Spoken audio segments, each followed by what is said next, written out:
तो देखिए last class में क्या डिस्कस कर रहे थे हम। We will read. जो भगवान को प्रणाम करता है, उन्हें समझता है, वही वास्तव में द्विज है। द्विज बनाने के लिए अथवा द्वितीय जन के लिए पहला उपाय है कि मनुष्य को हरि नाम जप करने की शिक्षा दी जाए। और देखिए ये बिल्कुल प्रामाणिक बात भी है। इसी को हम समझेंगे एक श्लोक से। Let me share the screen.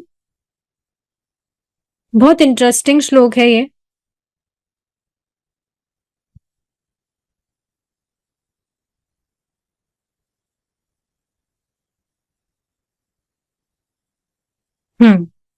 I hope ये विजिबल होगी स्क्रीन।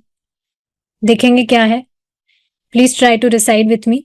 अहो बत पचतो गरीयान यज्जिह्वाग्रे वर्तते नाम तुभ्यं ते पुस्तपस्ते जुहुवु ससुर्या ब्रह्मानु ब्रह्मानुचुर्नाम गृणति ये ते। देखेंगे बहुत इंटरेस्टिंग श्लोक है ये। क्या है इसका अर्थ? ओह, कितने आश्चर्य की बात है। जिसकी जिह्वा के अग्रभाग पर, मन में नहीं आ रहा, जिह्वा के अग्रभाग की बात हो रही है। भगवान का नाम जीभ के अग्रभाग पर आ रहा है, लेकिन वो नाम ले रहा है और उसके पीछे उसकी मंशा क्या है? भगवान को प्रसन्न करना। तो वह वास्तव में ब्राह्मण है। ब्राह्मण नहीं, ब्राह्मण से भी श्रेष्ठ है, ये बात बता रहे हैं। आप देखेंगे चक्रवर्ती पाद तो ये तक बोल रहे हैं कि वो व्यक्ति, इस तरह का व्यक्ति दीक्षा भी दे सकता है किसी भी भक्त को। तो ये जो श्लोक है 3.33.7, इसमें ऐसे लिखा है।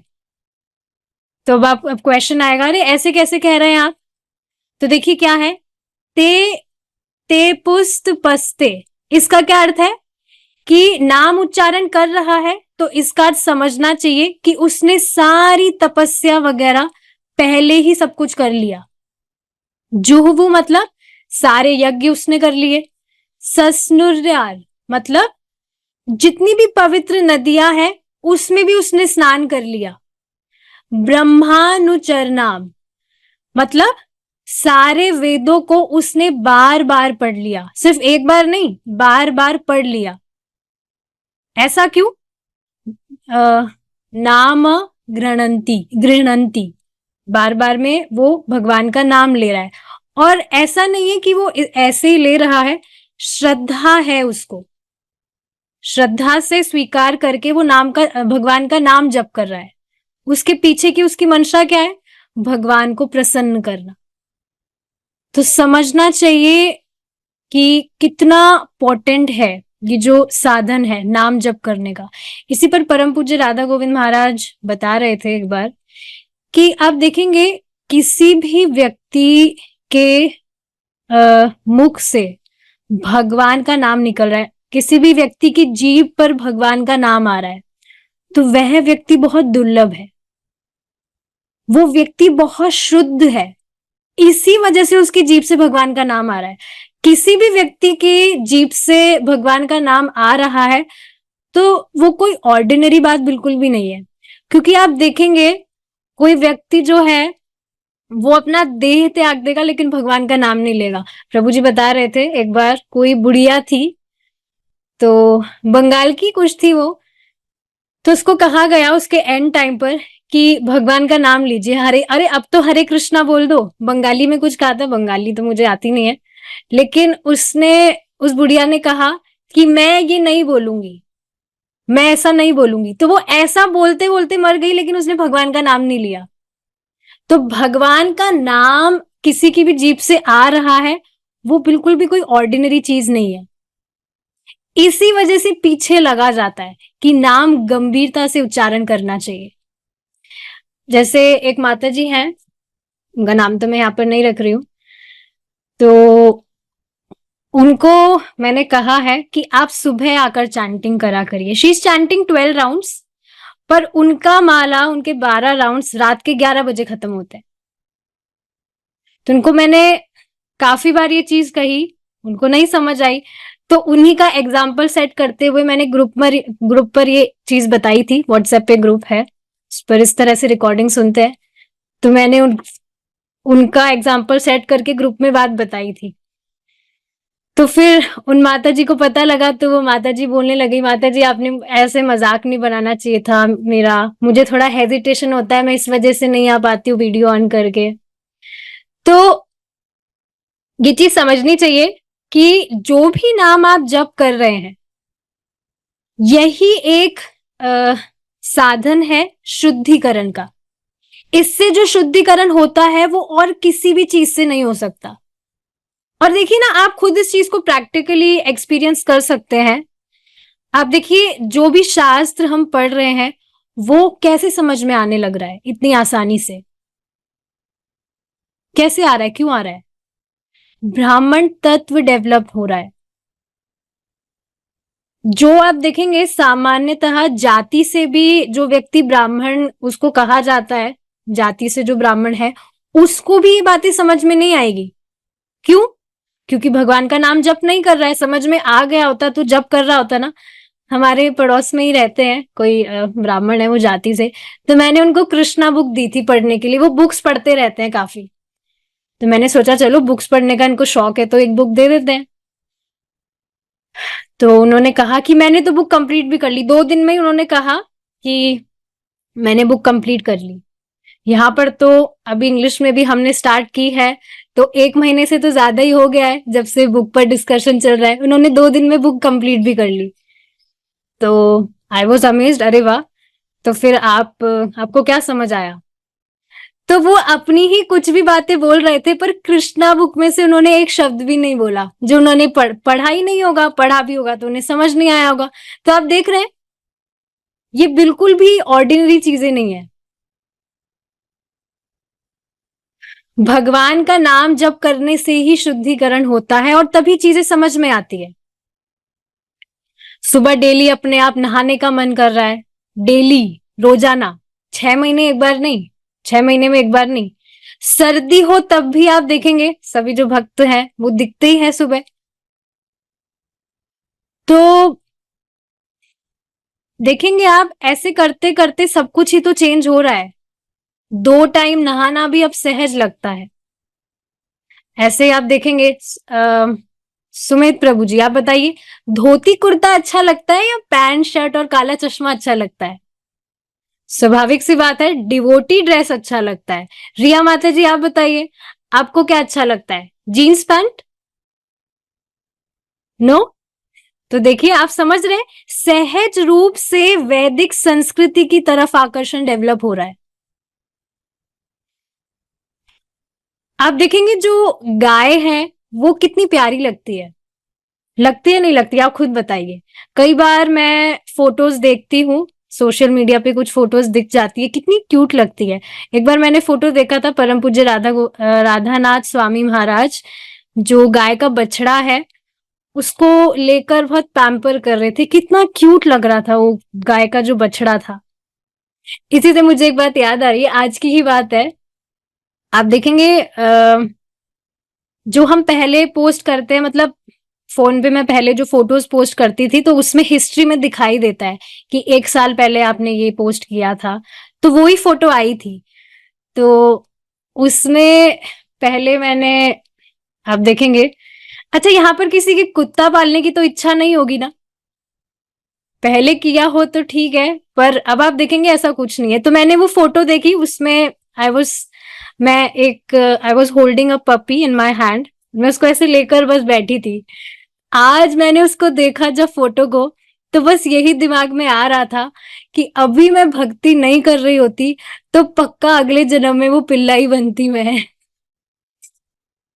Krishna is really life saver. कितनी भयानक चीजों से उन्होंने बचा लिया है वास्तव में। नहीं तो आप सोचिए ना, उसमें आसक्ति होती तो पक्का पॉसिबिलिटी है कि वैसा ही देह प्राप्त होता। तो आप देख रहे हैं, सहज सत्वगुण की वृत्ति हो रही है। कैसे? नाम जप के द्वारा। भगवत श्रवण जो हम कर रहे हैं, भगवत गीता का, भागवतम का, शास्त्रों का जो भी हम श्रवण कर रहे हैं उसके द्वारा। तो कितनी अमेजिंग बात है।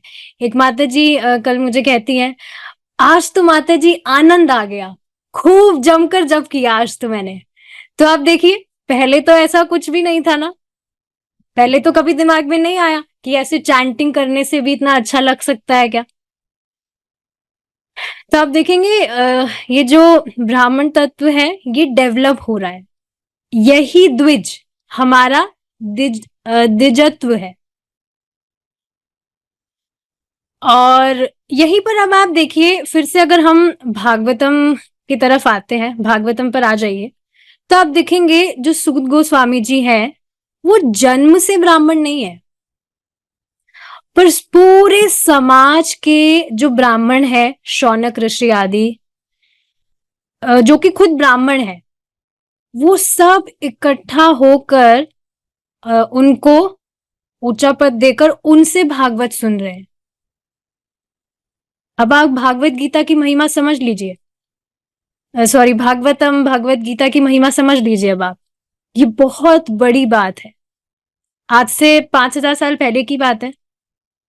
और उधर महाप्रभु की लीला में आइए, वहां पर अद्वैत अद्वैत आचार्य जी को कुछ श्राद्ध वगैरह कुछ निकालना था, वहां पर कुछ करना था, तो उन्होंने सबसे पहले हरिदास ठाकुर जी को बिठाया, क्योंकि वे निरअपराधिक रूप से भगवान का नाम जप करते थे।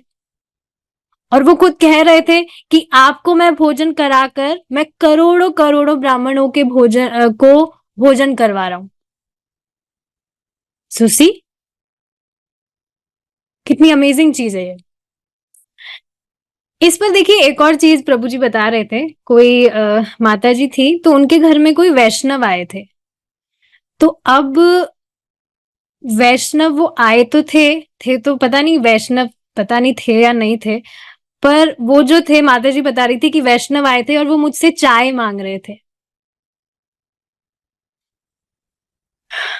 तो अब सोचिए आप, काफी सारे लोग हैं इस तरह से, वो कुछ भी कपड़ा पहनकर घूमते हैं, पर समझना चाहिए कि ब्राह्मण बनने के लिए क्या करना है। भगवान का नाम जप करना है, हरि नाम, और सीखना है भगवत धर्म का अनुशीलन कैसे करें।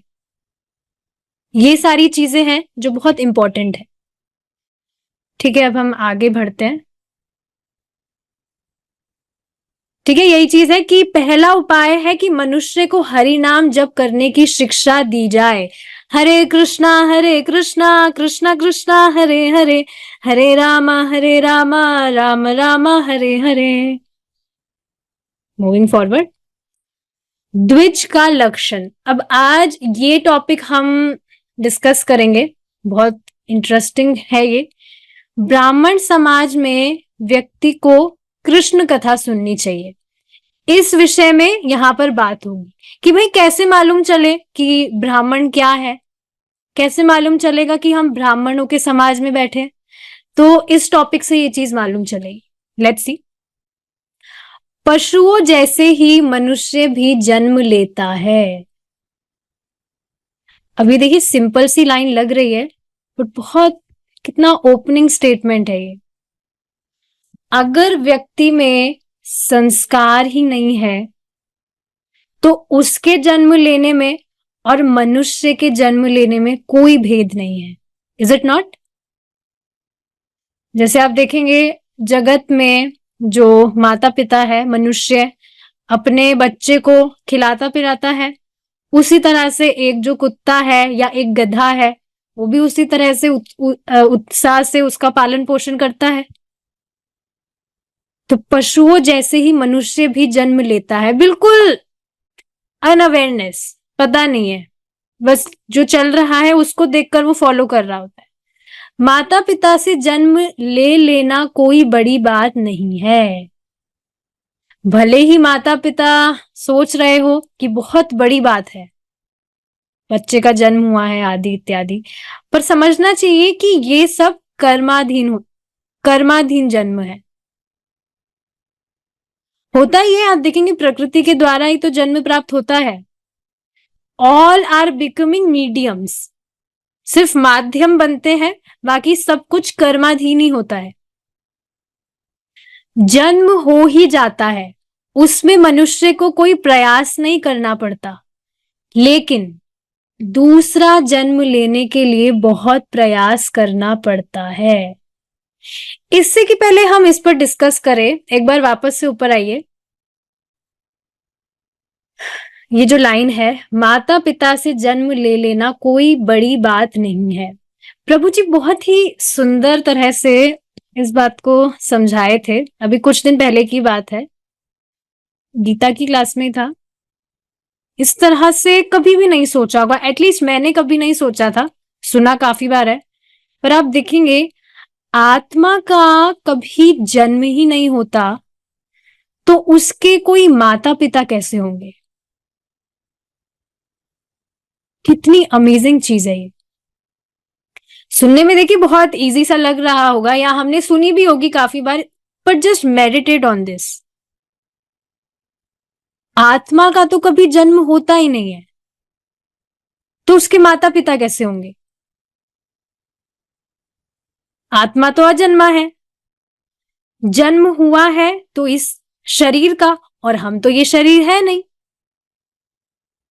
बट फिर भी ये जो फर्स्ट लाइन है, बिल्कुल अनअवेयरनेस में जो व्यक्ति है वो अपने आप को शरीर मान लेता है, जो भी आसपास के रिश्तेदार दिख रहे हैं उनको अपना मान लेता है और उनमें आसक्त हो जाता है। देखिए, जब ये बात बताई जाती है तो ऐसा नहीं कहा जा रहा कि आप अपने घर वालों के अगेंस्ट हो जाइए या उनसे द्वेष करिए, नहीं। ये सारी चीजें बताई जाती है ताकि जो बिना मतलब की आसक्ति है उससे व्यक्ति परेशान ना हो। सोचिए ना, आसक्ति कितनी बड़ी परेशानी है। किसी भी वस्तु से भी अगर हम आसक्त होते हैं, से कोई व्यक्ति अपने फोन से आसक्त है, उसका थोड़े टाइम के लिए उसको फोन नहीं मिलेगा तो कैसे पागल हो जाएगा? तो आसक्ति तो किसी भी चीज से हो सकती है। तो ये चीज है, बहुत स्ट्राइकिंग है ये। आत्मा का कभी जन्म ही नहीं होता है तो उसके माता पिता कैसे हो सकते हैं? जो जन्म है वो इस शरीर का हुआ है, जो कि हम है नहीं। तो जन्म तो हो ही जाता है, उसमें मनुष्य को कोई प्रयास नहीं करना पड़ता, लेकिन दूसरा जन्म लेने के लिए बहुत प्रयास करना पड़ता है। मतलब द्विजादि संस्कार प्राप्त करने के लिए उसमें तो मेहनत लगती है, ब्राह्मण बनने में तो मेहनत लगती है। Is it not? तो ये चीज यहां पर बताई जा रही है। जब बच्चा जन्म लेता है तब उसे ज्ञान नहीं रहता कि उसके माता पिता कौन है, भाई बहन कौन है। धीरे धीरे बड़ा होते होते माँ उसे बताती है कि ये तुम्हारे पिता है। वह भी जान लेता है कि ये मेरे पिताजी है, मेरा यह है, मेरा वह है, यह हुआ पहला जन्म। तो इसी पर आप देखेंगे कई बार व्यक्ति कहता है, क्या कहता है, देखिए आगे वाली लाइन देखिए, लेकिन परम पिता कौन है, भगवान कौन है, उसके साथ हमारा क्या संबंध है, इस विषय में उसे नहीं में कोई उसे नहीं सिखाता। तो देखिए कई बार व्यक्ति जो है वो कहता है हमें गुरु स्वीकार करने की क्या जरूरत है। तो एक बार इस पर विचार अगर किया जाए कि क्या इस जन्म में भी व्यक्ति का पिता कौन है, क्या ये जानने के लिए उसे माता की आवश्यकता नहीं होती? उसकी माता ही तो उसे बताती है, और फिर वो उसे नेचुरली उसको वो स्वीकार कर लेता है, कुछ तर्क वितर्क तो नहीं करता है वो। और माता के अलावा उसके पास में क्या और कोई ऑप्शन होता है? क्या किसी और के थ्रू से मालूम चल सकता है? माता जो है एक परफेक्ट वैलिडेशन होती है जिसके थ्रू उससे पता चलता है कि उसके पिता कौन है। तो अगर व्यक्ति में इतना अहंकार रहेगा तो कहां से वो कुछ सीख पाएगा? तो यहां पर महाराज क्या बताना चाह रहे हैं कि जो वेद रूपी माता है हमें बताती है कि परम भगवान कौन है, भगवान श्री कृष्ण। तो इतनी नम्रता होनी चाहिए कि हमें कुछ भी पता नहीं है और जो शास्त्रों से हमें मालूम चल रहा है हम उसको स्वीकार करें। उत्तानपाद महाराज और सुनीति से ध्रुव महाराज का जन्म हुआ था, लेकिन जब पिता ने ध्रुव महाराज को गोद में नहीं बिठाया तब वे रोने लगे। इस पर मां ने ध्रुव महाराज से सीधे कहा, बेटा तुम परम पुरुष भगवान विष्णु की शरण में जाओ, वही तुम्हारा दुख दूर करेंगे। तो समझ रहे हैं ना, ये ध्रुव महाराज की स्टोरी तो सबको पता ही है कि ध्रुव महाराज जो है अपने पिता की गोद में बैठे थे, पर उनकी जो दूसरी माता थी उन्होंने उनकी इंसल्ट कर दी थी ध्रुव महाराज की, कि तुम कैसे बैठे हो, तुम जाओ यहां से। तो इस पर मां ने ध्रुव महाराज से सीधे कहा, बेटा तुम परम पुरुष भगवान विष्णु की शरण में जाओ, वही तुम्हारा दुख दूर करेंगे। तो ठीक है, इसके आगे का ये जो श्लोक है we will try to recite. Yes, recite after me Riya माता जी। बहुत सुंदर श्लोक है ये।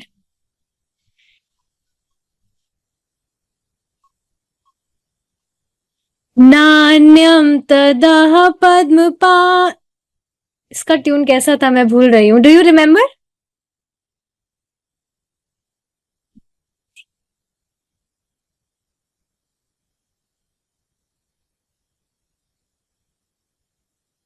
Okay, yes Prabhu ji.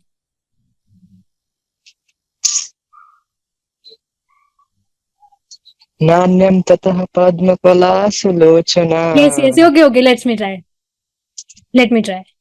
नान्यम ततः पद्मपलाशलोचनात् दुःखच्छिदं ते मृगयामि कंचना। गाइए।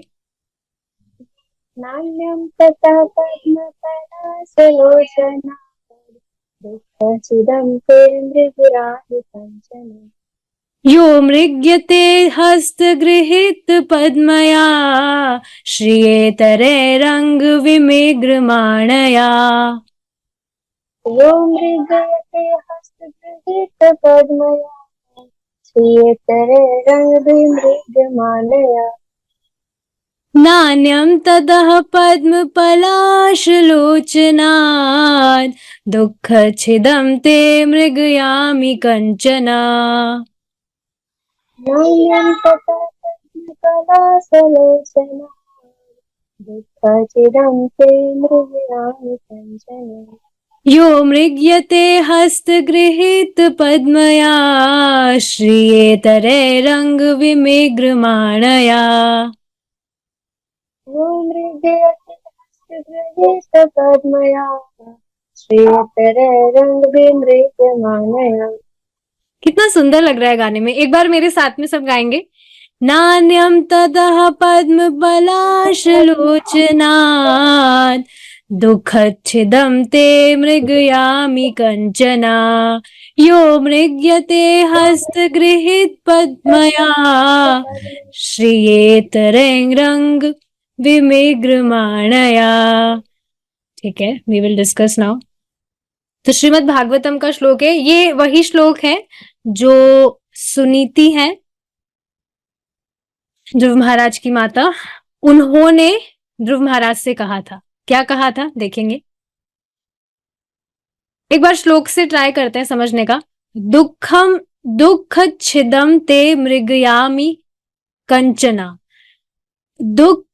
दुःखच्छिदं मतलब सुनीति कह रही है ध्रुव महाराज से, सुनीति माता कह रही है ध्रुव महाराज से कि ना अयम, फर्स्ट लाइन क्या है, नान्यम ततः पद्मपलाशलोचनाद। नान्यम, नान्यम ततः, नान्यम ना अन्यम मतलब और कोई नहीं, और कोई भी नहीं है, ततः इसलिए उनके पास, और कोई भी नहीं है इसलिए उनके पास जाइए। किनके पास जाइए? पद्म पलाश लोचनाद। लोचन का अर्थ क्या होता है? आंखें, और पद्म पलाश मतलब कमल की जो पत्तियां होती है उनको पद्म पलाश कहा जाता है। तो वैसे ही आकार के आंखों वाले भगवान, दुःखच्छिदं जो तुम्हारे दुख का दुख का छेदन करेंगे और कोई भी नहीं कर सकता। सिर्फ वही भगवान है जो तुम्हारे दुख का छेदन करेंगे। ते मतलब तुम्हारे। तो बहुत सुंदर श्लोक है, देखेंगे आगे क्या है। बेटा, कमल नयन भगवान के अलावा तुम्हारे दुख को कोई दूर नहीं कर सकता। तुम्हें राज्य चाहिए तो उनकी आराधना करो, यही है द्विज का लक्षण। तो आप देखेंगे कि ये चीज समझ आ गई यहां पर। द्विज का क्या लक्षण है? यही है कि जो जानता है भगवान कृष्ण ही एकमात्र परम ईश्वर है जो सबके दुख का छेदन कर सकते हैं, और वही ब्राह्मण है। समझ रहे ये श्लोक यहां पर क्यों कोट किया है? आप देखेंगे भले ही जो सुनीति माता है, माता सुनीति है, वो क्षत्रियाणी है, लेकिन फिर भी उनमें द्विज का गुण है। भगवान की भक्त है। बहुत इंपॉर्टेंट चीज है ये। इसको देखिए आप एक बहुत ही सुंदर एग्जाम्पल से समझ सकते हैं। ये चीज तो आपको पता है कि कोई भी व्यक्ति कुछ भी करता है, कोई भी कर्म करता है, उस कर्म को करवाने की प्रेरणा देने वाले को भी सेम ही लाभ मिलता है। तो इस पर एक बार प्रभु जी बता रहे थे कि किसी भक्त को उन्होंने फाइल रेडी करने के लिए दिया था। तो उन्होंने फाइल रेडी करी, लेकिन वो फॉरवर्ड करना भूल गई प्रभु जी को। तो उनके ही जो पिताजी थे, उन्होंने वो फॉरवर्ड किया। तो प्रभु जी उनको बहुत थैंक यू बोल रहे थे कि आपने, मुझे पता नहीं है आपने कितना अच्छा काम किया है, नहीं तो क्लास रुक जाती ये वो। तो वो कह रहे थे कि मैंने क्या किया, मैंने तो खाली फॉरवर्ड किया है, इसमें कौन सी बड़ी बात है। और एक जो माता जी थी, उन्होंने भी ऐसे ही किया था। तो वो पूछ रही थी क्या सिर्फ फॉरवर्ड करने से ही मुझे बहुत लाभ, उतना ही लाभ मिलेगा जितना आपको डिस्कस कर रहे हैं उसका मिल रहा है? तो आप यहाँ देखेंगे, यहाँ पर ध्रुव महाराज की माता जी भी तो उनको फॉरवर्ड ही कर रही है कि बेटा जाओ भक्ति करो। और आप देखेंगे जब ध्रुव महाराज भगवान के धाम लौटे, उनके आगे, पीछे भी नहीं, उनके आगे उनकी माता जी जा रही थी। Is it not? समझना चाहिए कि आप जो भी भक्ति कर रहे हैं, अगर आप किसी और को भी प्रेरणा दे रहे हैं कि आप भी करिए, तो वो लाभ आपको भी मिलता है। नहीं तो प्राय प्राय प्राय जो माता जी हैं वो क्या करती है, अच्छा चलो बेटा मैं बताती हूँ, ऐसे कैसे तुम्हारे साथ हो सकता है, इतना अन्याय तुम्हारे साथ कैसे हो रहा है, मैं रानी नहीं हूं क्या, तुम्हारा न्याय मैं जरूर कराऊंगी, चलो तुम। होता है ऐसा? लेकिन नहीं, यहां पर आप देखेंगे उनकी माता जी क्या बता रही है कि तुम्हारे दुख का छेदन तो सिर्फ भगवान ही कर सकते हैं। तो यहां से समझ के आ रहा है, ब्राह्मण का अर्थ है जो उपदेश दे कि तुम भगवान की शरण में जाओ। प्रभुपाद जी इसको थोड़ा कटाक्ष करके समझाते हैं इस चीज को, कि प्रभुपाद जी कह रहे थे कि आप अग्नि में आहुति देने का कार्य करिए, करना चाहिए आपको। अग्नि भगवान का मुख है, और भगवान जो है वो ग्रहण करते हैं जो भी हम भगवान को ऑफरिंग देते हैं। उसी प्रकार अगर आप किसी भक्त को भी भोजन देते हैं तो वो भी डायरेक्ट भगवान के मुख में ही जाता है। फिर प्रभुपाद जी ने तुरंत बाद में क्या कहा, one should not be the fire without light. इसका अर्थ समझ रहे हैं आप? जैसे आप अग्नि में आहुति देंगे तो क्या होगा, वो प्रकाश देगी। वैसे ही अगर किसी भक्त को आपने दिया, किसी ब्राह्मण को दिया, ब्राह्मण का अर्थ तो आप समझ आ रहा है ना, यहाँ पे जाति वाले ब्राह्मण की बात नहीं हो रही है। ब्राह्मण मतलब जो भगवान के विषय में बताएगा। तो वैसे ही आप किसी ब्राह्मण को दे रहे हैं, आपने उसको दिया, तो ऐसा नहीं कि वो कुछ बताए नहीं, बस डकार मार के चला गया, खाना वाना खाया और बस गया, और कुछ बताया है नहीं उसने भगवान के बारे में। तो इस तरह की अग्नि नहीं होना चाहिए। One should not be fire without light, इस तरह की अग्नि नहीं होना चाहिए। तो यहां पर समझ रहे हैं आप द्विज का लक्षण?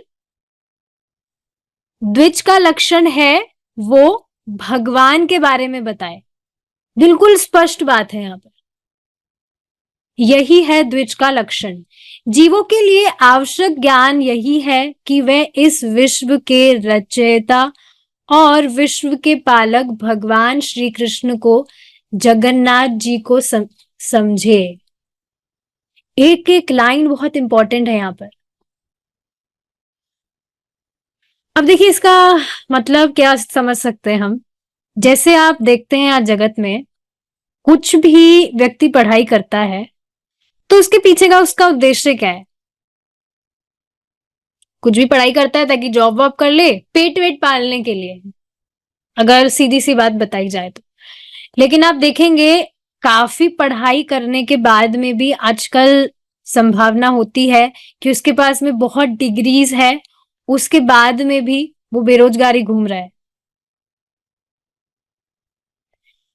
इसलिए ये बहुत इंपॉर्टेंट चीज है, समझना चाहिए इस चीज को। डिग्रीज लेने से अच्छा व्यक्ति को कुछ ऐसा काम सीखना चाहिए जो उसका हाथ का काम हो। समझ रहे हैं आप? कुछ स्किल्स उसके पास हो ताकि वो कहीं पर भी कुछ भी काम कर सकता है। नहीं तो जॉब के लिए तो कितना घूमना पड़ता है, डिपेंडेंट हो जाता है व्यक्ति। ठीक है, ये तो ऐसे कुछ आ गया टॉपिक। यहां पर देखिए बात क्या समझाई जा रही है कि आवश्यक ज्ञान क्या है। आवश्यक ज्ञान यह है कि व्यक्ति अपना संबंध भगवान से जाने। ठीक है, ये बात समझनी चाहिए। ठीक है, मूविंग फॉरवर्ड। अब देखिए आगे ये जो है समर्पण की आवश्यकता।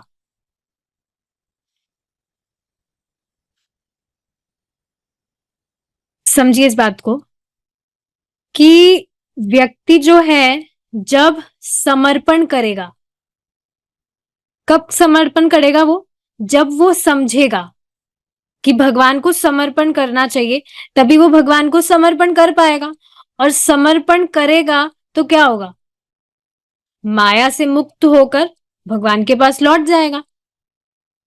देखिए ये बात हमेशा ध्यान रखिएगा कि भक्ति आपको कहां लेकर जाएगी। भक्ति हम जो भी कर रहे हैं वो हमें लेकर कहां जाएगी? भगवान के पास। लेकिन ठीक है, ये तो कह रहे हैं हम, लेकिन इस पर अगर सच में विचार किया जाए तो क्या ये सरप्राइजिंग नहीं लगता? हम भगवान के पास जाएंगे। इसको देखिए एक एग्जाम्पल से समझिए। जैसे कोई व्यक्ति है, उसके पिता के पास में बहुत सारे बड़े बड़े महल हैं, लेकिन अब जो कोई रोड पर रहने वाला व्यक्ति है उसके लिए तो उस महल में प्रवेश करना कठिन बात है। वो हिचकेगा, उसको थोड़ा वो भयभीत होगा कि मैं तो रोड पे रहने वाला हूं, मैं ऐसे कैसे इस महल में घुस जाऊंगा। लेकिन जिसके पिताजी का वो महल है उसके लिए तो कुछ कठिनाई नहीं है उस महल में प्रवेश करना। तो हम सब सोचते हैं कि बहुत मुश्किल है, पर मुश्किल नहीं है। अगर भगवान की भक्ति कर रहे हैं, संबंध जागृत होगा तो बड़ी आसानी से भगवान के धाम लौट जाएंगे। दरवाजा तो खुला है बिल्कुल। यही सेम चीज तो प्रभु जी आज समझा रहे थे सुबह कि अपने गुरु महाराज की जो आज्ञा है, उनका जो निर्देश है, उसको अगर यथावत व्यक्ति स्वीकार करेगा। क्या है, क्या निर्देश है, क्या इंस्ट्रक्शन है प्रभुपाद जी का? Chant 16 rounds, follow 4 regulative principles and you will definitely go back to Godhead in this life only. Prabhupada ji खुद ये बात कह रहे हैं कि इस ही जीवन में आप लौट जाएंगे। तो इस वजह से गंभीरता से हम जो भी चैंटिंग कर रहे हैं, एक एक नाम सुनने का प्रयास करना चाहिए। आजकल मैं क्या कर रही हूं, इसको थोड़ा इजी बनाने के लिए प्रभु जी ने बताया था ये गेम। आप जो भी चैंटिंग कर रहे हैं, एक एक मंत्र में, एक जो पूरा महामंत्र है उसमें से आप पूरा भी नहीं सुन पा रहे हैं, तो कम से कम एक नाम सुनने का प्रयास कीजिए उनमें से। स्टार्टिंग का हरे कृष्णा सुन सकते हैं। प्रभुपाद जी ने भी ये सेम चीज बताई थी एक बार। प्रभुपाद जी के कोई डिसाइपल थे या कोई व्यक्ति थे, उन्होंने कहा था कि बहुत मुश्किल है सुनना, मुझसे नहीं सुना जाता है, बहुत कठिनाई लगती है। तो प्रभुपाद जी ने यही कहा, पूरे हरे कृष्णा महामंत्र में से आप स्टार्टिंग का हरे कृष्णा सुनने का प्रयास कीजिए खाली। तो वेन यू आर चैंटिंग तो आप थोड़ा जोर से बोल सकते हैं, हरे कृष्णा कृष्ण कृष्ण हरे हरे, हरे रामा रामा रामा हरे हरे, हरे कृष्ण कृष्ण। कम से कम स्टार्टिंग का हरे कृष्णा तो कानों में जा रहा है। तो पूरा सुनना बहुत मुश्किल है। At least one can start from here. वैसे तो पूरा ही सुनना चाहिए, पर बहुत डिफिकल्ट है, तो कम से कम इतना प्रयास करें कि हर पूरा जो महामंत्र है उसमें कम से कम एक नाम आप जरूर सुने। तो दरवाजा जो है वो पूरा बिल्कुल खुला हुआ है, मुश्किल कुछ भी नहीं है। ठीक है, अब यहाँ पर ये जो श्लोक है ये ट्राई करेंगे। सुमित प्रभु जी, ये तो आपके लिए है बंगाली श्लोक। Please try to recite.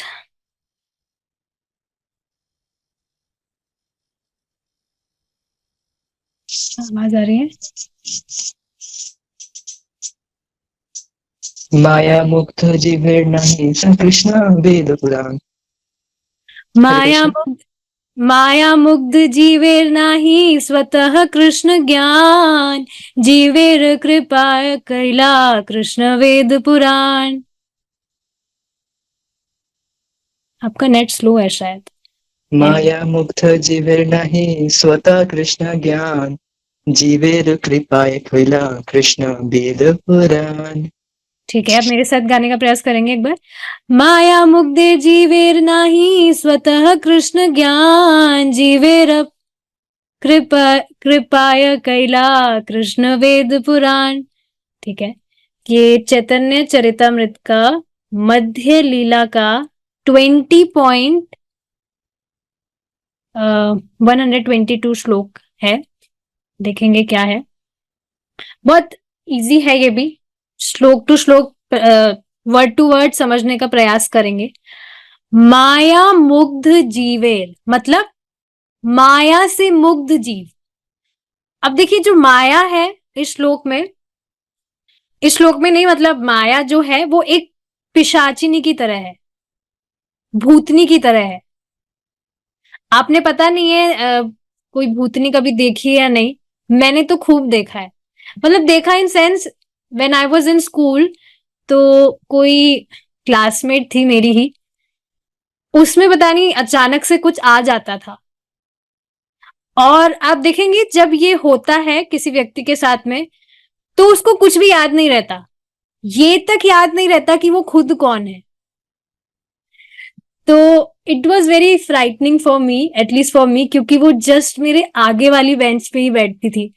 तो मुझे तो बस हर वक्त डर लगा रहता था, अरे भाई इसमें कुछ आ ना जाए। लिटरली बहुत डर लगता था मुझे। बिल्कुल मेरी आगे वाली सीट पर ही बैठती थी वो। तो यहाँ पर ये चीज क्या समझाई जा रही है, उसी तरह से माया से जो मुग्ध जीव है वो अपने आप को भूला हुआ है। जैसे आप देखेंगे किसी व्यक्ति में कुछ आ जाता है भूत वूत, तो उसको खुद को याद नहीं रहता कि वो क्या है क्या नहीं है, खुद को भूल जाता है वो। सामने वाले को भी कुछ भी बोलेगा, हाथ उठाएगा, कुछ भी करेगा, उसको खुद को कुछ भी याद नहीं रहता है। तो उसी तरह से माया से जो मुग्ध जीव है वो अपने आप को भूला हुआ है। ना ही स्वतः कृष्ण ज्ञान, मतलब उसको कृष्ण का ज्ञान नहीं होता।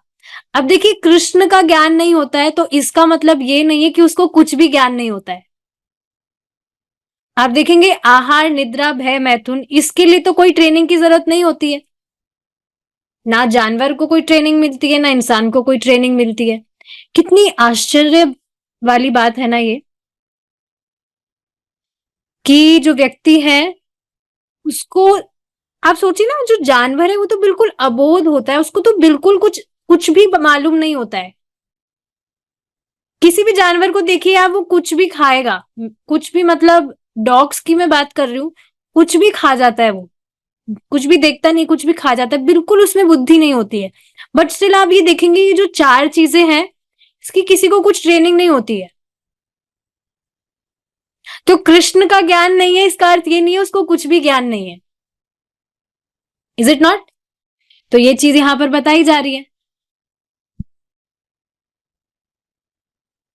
तो हाँ ठीक है, आगे देखेंगे क्या है कि कृष्ण का ज्ञान नहीं है, ना ही स्वतः कृष्ण ज्ञान, उसको खुद को कृष्ण का ज्ञान नहीं है। जीवेर कृपा कैला कृष्ण वेद पुराण। अच्छा, अब बताइए, अगर भगवान के विषय में पता नहीं है तो फिर क्या करे जीव? उसको मालूम ही नहीं है तो क्या भगवान उसको छोड़ देंगे? आप समझ रहे हैं ये सारी बातें जो महाराज हैं वो इस श्लोक को क्यों कोट कर रहे हैं यहां पर? द्विज बनने के लिए प्रयास करना पड़ेगा, ये लाइन हमने डिस्कस की थी अभी लास्ट, जो भी हमारा गया पैराग्राफ। द्विज बनने के लिए व्यक्ति को प्रयास करना पड़ेगा, तो उसी से कनेक्ट करके महाराज यहां पर ये श्लोक कोट कर रहे हैं। तो आगे देखिए, अब अगर जीव को कृष्ण के विषय में ज्ञान ही नहीं है तो क्या भगवान उसको छोड़ देंगे? देखिए नेक्स्ट लाइन में क्या कहा जा रहा है, जीवेर कृपा कैला, मतलब जीवों पर कृपा करने के लिए कृष्ण वेद पुराण, भगवान कृष्ण ने व्यासदेव जी के द्वारा वेद और पुराणों की रचना करवाई है। तो समझना चाहिए कि जो वेद पुराण है, जो शास्त्र है, वो ऐसे कुछ मनगढ़ंत रचना नहीं है, माइथोलॉजी मात्र नहीं है। स्वयं भगवान ने इसकी रचना करवाई है। किनके द्वारा? व्यासदेव जी के द्वारा। और व्यासदेव जी कौन है?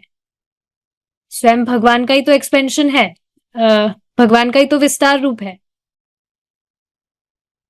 तो ये कोई माइथोलॉजी मात्र नहीं है। और इसका प्रयोजन क्या है? आप देखेंगे जो वेद हैं वो आ, हमारी माता है।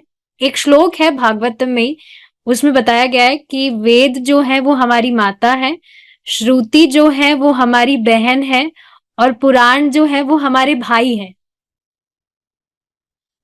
तो इसका प्रयोजन क्या है वेद पुराणों का?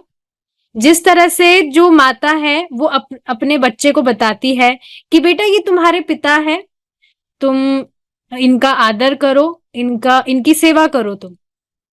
उसी तरह से जो वेद रूपी माता है, श्रुति रूपी बहन है, पुराण भैया जो है, पुराण रूपी भैया, सब ये कह रहे हैं, क्या कह रहे हैं? कृष्णास्तु भगवान स्वयं। तो जब वेदों पुराणों से ये बात पता लग रही है तो व्यक्ति को एज इट इज एक्सेप्ट करके फॉलो करना चाहिए। लेकिन अमेजिंग चीज क्या है, सारी बातें ठीक है, वेद पुराण बता तो रहे हैं, लेकिन ये बात तब समझ आती है जब व्यक्ति भक्तों के बीच में बैठ के सुनता है। नहीं तो ऐसा नहीं है ना कि वेद पुराण कहीं लॉकर में किसी ने लॉक कर रखे हैं, कोई नहीं पढ़ सकता है। गीता भागवतम जो है, सारे वेद पुराणों की समरी, ऐसा तो नहीं है लॉक करके रखा हुआ है, खाली जो कुछ लोग हैं वो ही, उनको ही परमिशन है कि वो ही पढ़े, ऐसा तो नहीं है। लेकिन ये है चीज कि अगर भक्तों के बीच में व्यक्ति पढ़ेगा तब ही उसको ये बात समझ आएगी। तो ये बहुत इंटरेस्टिंग चीज है। ठीक है, इसका जो डिस्कशन है हम डिटेल में हमारी नेक्स्ट क्लास में करेंगे।